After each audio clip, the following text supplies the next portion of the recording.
I just finished foiling this garden silhouette die onto white cardstock with gold foil. Now what do I do with the leftovers?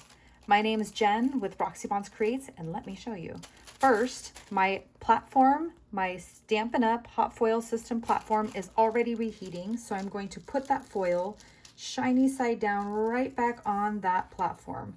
Then I'm going to take a piece of Pretty Peacock cardstock, which I want to foil the gold right on top, and I'm going to put it on there. I'm going to take that die that I just used, the Garden Silhouette die, and I'm going to use the flat side.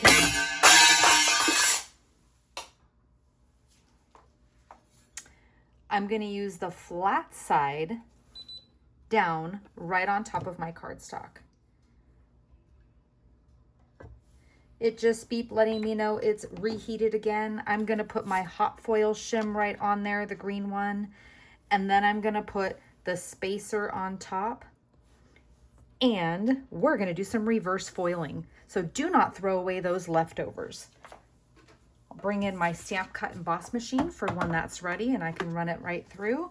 Isn't this gorgeous? What can I do with this gold foiled Garden Silhouette die on the white cardstock? Well, I'm going to use some blending brushes and some ink, and I'm going to make it different colors, and I'll show you that as soon as this is done reverse foiling.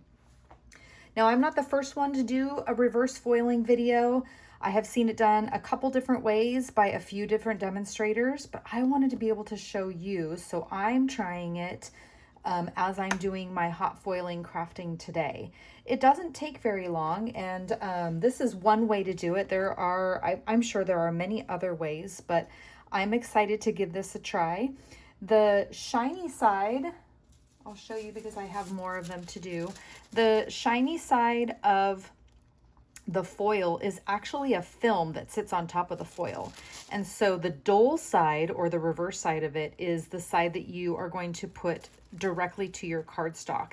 And the heat transfers it from the film onto your cardstock. It is ready to run through our stamp cut emboss machine, so let's give that a try.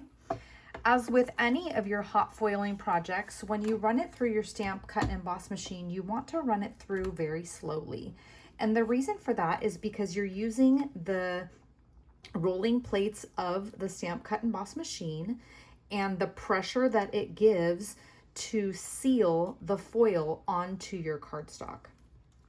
The best kind of cardstock to use with our hot foiling system is a smooth cardstock.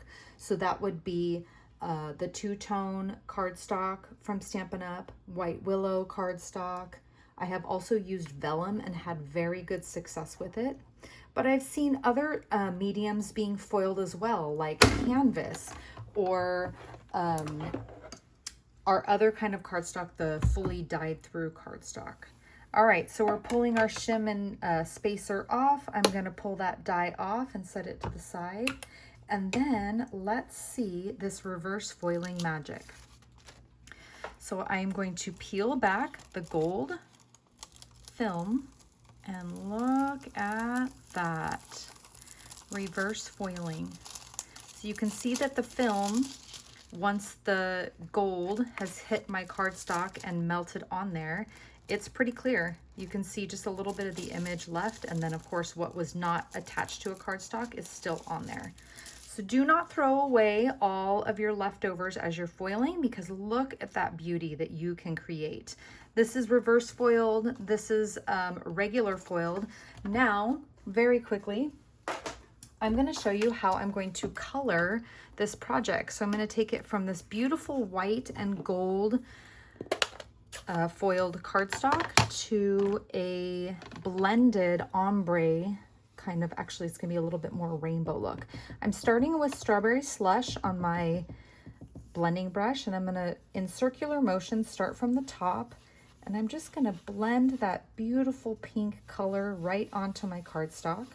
Strawberry Slush is one of the in colors from 2024 to 2020, no, I'm sorry, I'm wrong, 2025 to 2027. I don't even know what year we're in. Okay, so we've got some pink on the top. Go a little bit lower on that pink, let it fade a little bit. Next, we're gonna come in with Daffodil Delight. Actually, I'm gonna go from the bottom. We're gonna come in from the bottom with Coastal Cabana, and then I'll finish with Daffodil Delight in the middle. I'm gonna take my blending brush, get some ink on there, and we are blending from the top. Well, now this is the bottom, but we're blending ink towards the middle, and then I will go in the middle with the Daffodil Delight, which is my yellow color.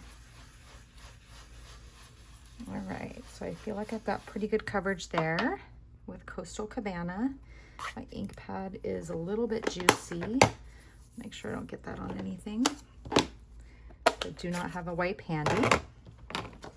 And lastly, we're gonna come in with Daffodil Delight. This is my yellow color. And I'm gonna come from the side. I always try to start off my project a little bit. That way I don't get any harsh lines, but I'm coming in from the side, and I'm loving the way that the yellow, I'm gonna flip this around, blends with the Coastal Cabana. So the Daffodil Delight and the Coastal Cabana are blending together to make a little bit of a green hue, because of course color theory does that, right? And then the yellow, or Daffodil Delight, mixed with Strawberry Slush is giving us a little bit of like that orangey corally color. So now I've got my rainbow colored piece. And with this, I can use it just like this on a card front, or I can cut it up and die cut it, do other things to create with it. Super excited for this project. Thank you for joining me for some reverse foiling. Let me know in the comments if you plan to do this, or if you have tried it, or even if you have done it a different way. We're always learning around here. Thanks so much. Bye.